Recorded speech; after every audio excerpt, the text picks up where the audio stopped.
طالبات جدول کے ساتھ ساتھ آج جو دوسری اصطلاح ہمارے زیر مطالعہ ہے وہ ہے حوض۔ تحقیق و تدوین کی مختلف اصطلاحات کا آپس میں گہرا ربط ہے۔ تحقیق و تدوین کے عمل کو ان اصطلاحات کو سمجھے بغیر سمجھنا مشکل ہے۔ حوض کے لغوی معنی ہے پانی جمع کرنے کی پختہ جگہ جو زمین میں بنائی گئی ہو، چھوٹا سا تالاب، متن حاشیے کے اندر کی جگہ جو جدول کے اندر ہو۔ ابھی ہم نے جدول پڑھا اور جدول میں آپ کو بتایا گیا کہ جدول لگانے کے بعد صفحے کے اوپر لکیریں لگانے کے بعد جو درمیانی حصہ یا چوکٹا بنتا ہے اس کو ہم حوض کہتے ہیں۔ یہ حصہ چوکٹے کے اندر کا یہ حصہ حوض کہلاتا ہے۔ اصطلاحی معنی میں پرانی کتب، مخطوطات وغیرہ میں صفحے کے ارد گرد حاشیہ چھوڑ کر جو خط یا لائن لگائی جاتی تھی جس کو ہم جدول کہتے تھے، اور اس خط کے اندر جو چکور خانہ بنتا تھا اور جس میں متن تحریر کیا جاتا تھا اس کو حوض کہا جاتا تھا۔ چھوڑے ہوئے حاشیے میں متن سے متعلق تشریحات اور معلومات وغیرہ درج کی جاتی تھیں، اور عام طور پر آپ نے دیکھا ہوگا یہ معلومات جو ہیں وہ ترچھا کر کے لکھی جاتی تھی۔ رفتہ رفتہ حاشیے کو اصطلاح کے طور پر حواشی کہا جانے لگا۔ اسلامی ہندوستان میں ہم دیکھتے ہیں کہ مخطوطات کی تیاری اس دور کے مخصوص ادبی رجحان کی آئینہ دار تھی۔ کتابت ایک خاص فن تھا اور کاغذ کو نہایت مہارت سے تیار کیا جاتا تھا۔ کاغذ کا سائز منتخب کیا جاتا تھا، پھر اس پر جدول لگائی جاتی تھی جو سادہ بھی ہو سکتی تھی اور رنگین بیل بوٹوں سے مرصع بھی ہو سکتی تھی۔ جدول کے اندر جو چکور خانہ بنتا تھا جسے ہم حوض کہتے ہیں، اس حوض میں کاتب اپنی خوبصورت لکھائی سے متن تحریر کرتا تھا۔ عام طور پر کتابت کے لیے مختلف روشنائیوں کا استعمال کیا جاتا تھا، کبھی ہرے رنگ کا، کبھی سرخ رنگ کا اور کبھی کوئی اور رنگ زیر استعمال رہتا تھا۔ عموماً مخطوطات کے یہ نسخے بڑے اہتمام سے تیار کیے جاتے تھے۔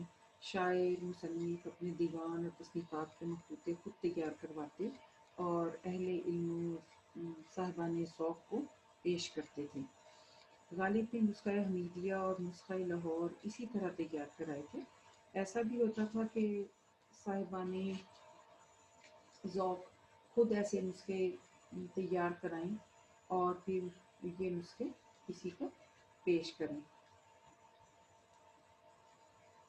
قرآن کریم کے نسخے تو بہت آپ جانتے ہیں کہ بہت مجلہ اور مرصع تیار کیے جاتے تھے۔ مشہور شعراء کے دیوان بھی اسی طرح تیار کرائے جاتے تھے۔ دیوان حافظ اور گلستان و بوستان سعدی کے نسخے عہد قدیم میں بہت مقبول رہے ہیں۔ حاشیے میں صاحبان ذوق متن کے بارے میں تشریح، وضاحت اور اپنی رائے وغیرہ درج کرتے تھے۔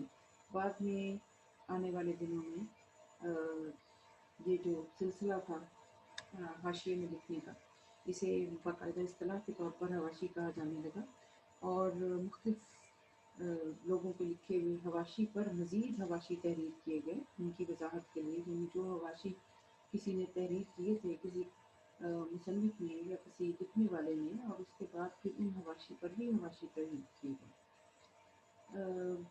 اس طرح سے ہم دیکھتے ہیں کہ علم دوستی کا اور ادب نوازی کا یہ سلسلہ چلتا رہتا تھا۔ بہرطور حوض صفحے کے درمیان وہ چوکٹا ہوتا ہے جس میں کہ جو کہ متن کے لیے مخصوص ہوتا ہے، اس میں محض متن تحریر کیا جاتا ہے، اور چوکٹے سے باہر اس چوکٹے کو جس کو جدول لگا کر حوض سے الگ کیا جاتا ہے، اس کے باہر کا حصہ جسے ہم حاشیہ کہتے ہیں، اس میں کوئی بھی شخص اپنی مرضی سے حواشی تحریر کر سکتا تھا، اور پھر یہ حواشی عام طور پر عہد قدیم میں پیچھے لکھے جاتے تھے اور ایک سائڈ پر لکھے ہوئے ہیں یا نیچے لکھے ہوئے ہیں۔ ان کی یہی صورت ہمیں اس دور میں ملتی ہے کہ صفحے کا درمیانی حصہ حوض، یہ جو لکیریں لگی ہیں یہ جدول، اور اس کے باہر کا حصہ جو ہے وہ حاشیہ کہلاتا ہے۔ اس طرح سے ایک ہی آپ دیکھیں کہ ہم جب یہ تحقیق و تدوین کی اصطلاحات کا آپس میں ایسا ربط ہے کہ جب ہم ایک اصطلاح پڑھتے ہیں تو اس میں اس کے ساتھ ساتھ ہم دو تین اور اصطلاحات جو ہیں ان پر بھی بحث کر رہے ہوتے ہیں، ان کو بھی ہم ڈسکس کر رہے ہوتے ہیں۔